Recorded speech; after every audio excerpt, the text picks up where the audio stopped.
ইরানে যুক্তরাষ্ট্র ইসরায়েলের হামলার পার হয়েছে ১ মাসেরও বেশি সময়। পর্যায়ক্রমে জটিল থেকে জটিলতর হচ্ছে যুদ্ধ পরিস্থিতি।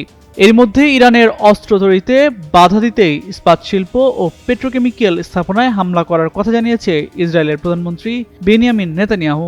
এছাড়া জরুরি অবস্থার মেয়াদ বাড়িয়েছে তেল আবিবের সেনাবাহিনী। ফলে স্কুলে পাঠদান অনলাইনে অব্যাহত থাকবে এবং পরবর্তী নির্দেশ না দেওয়া পর্যন্ত বড় ধরনের কোনো জনসমাগম করা যাবে না। ফলে আপাতত জনজীবন স্বাভাবিক হচ্ছে না।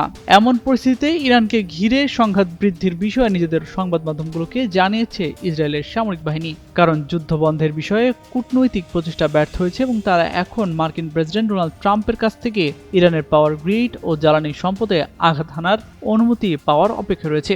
গরমে আরাম নিয়ে হবে না হাহুতাশ, ঘুরলে পরে ওয়ালটন ফ্যান বাতাস আর বাতাস। এসব হামলার বিষয়ে তারা প্রস্তুতি নিচ্ছে। ইসরায়েলের পক্ষ থেকে দেওয়া বার্তাটি হলো একটি বড় ধরনের সংঘাত আসন্ন এবং এটি হবে এই যুদ্ধের শেষ পর্ব। তবে এই বার্তায় সমীকরণের অন্য দিকটি এড়ে যাওয়া হয়েছে। বাস্তব পরিস্থিতি হলো ইরানের হামলায় ইসরায়েলের জনগণ বিপর্যস্ত হয়ে পড়েছেন। দেশটির অনেক সমালোচক বলছেন এই যুদ্ধের কোনো রাজনৈতিক কৌশল বা যুদ্ধ শেষের সুনির্দিষ্ট পরিকল্পনা নেতানিয়াহু সরকারের নেই।